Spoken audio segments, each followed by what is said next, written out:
एक समय की बात है।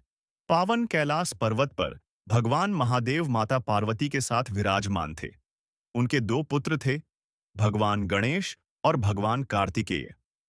दोनों ही अत्यंत गुणवान और प्रिय थे। एक दिन देवताओं के बीच यह विचार हुआ कि सभी शुभ कार्यों में सबसे पहले किस देवता की पूजा की जानी चाहिए। इस प्रश्न के समाधान के लिए देवता महादेव के पास पहुंचे। महादेव ने इस विषय पर निर्णय लेने के लिए गणेश और कार्तिकेय की परीक्षा लेने का निश्चय किया। महादेव ने दोनों पुत्रों से कहा कि जो पहले पूरे ब्रह्मांड की परिक्रमा करके वापस आएगा, वही प्रथम पूज्य कहलाएगा। यह सुनते ही कार्तिकेय जी अपने वाहन मोर पर सवार होकर तेज गति से ब्रह्मांड की यात्रा पर निकल पड़े। वे पर्वतों, लोकों और दिशाओं में घूमते हुए अपनी परिक्रमा करने लगे।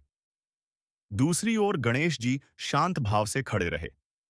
उन्होंने विचार किया कि माता-पिता से बढ़कर इस संसार में कुछ भी नहीं है। यह सोचकर उन्होंने अपने माता-पिता महादेव और माता पार्वती की श्रद्धा और प्रेम के साथ 7 बार परिक्रमा की और वहीं विनम्रता से खड़े हो गए। जब महादेव ने गणेश जी से पूछा कि उन्होंने ब्रह्मांड की परिक्रमा क्यों नहीं की, तब गणेश जी ने हाथ जोड़कर कहा कि उनके लिए माता-पिता ही संपूर्ण ब्रह्मांड है और उनकी परिक्रमा करना ही सारी सृष्टि की परिक्रमा के समान है।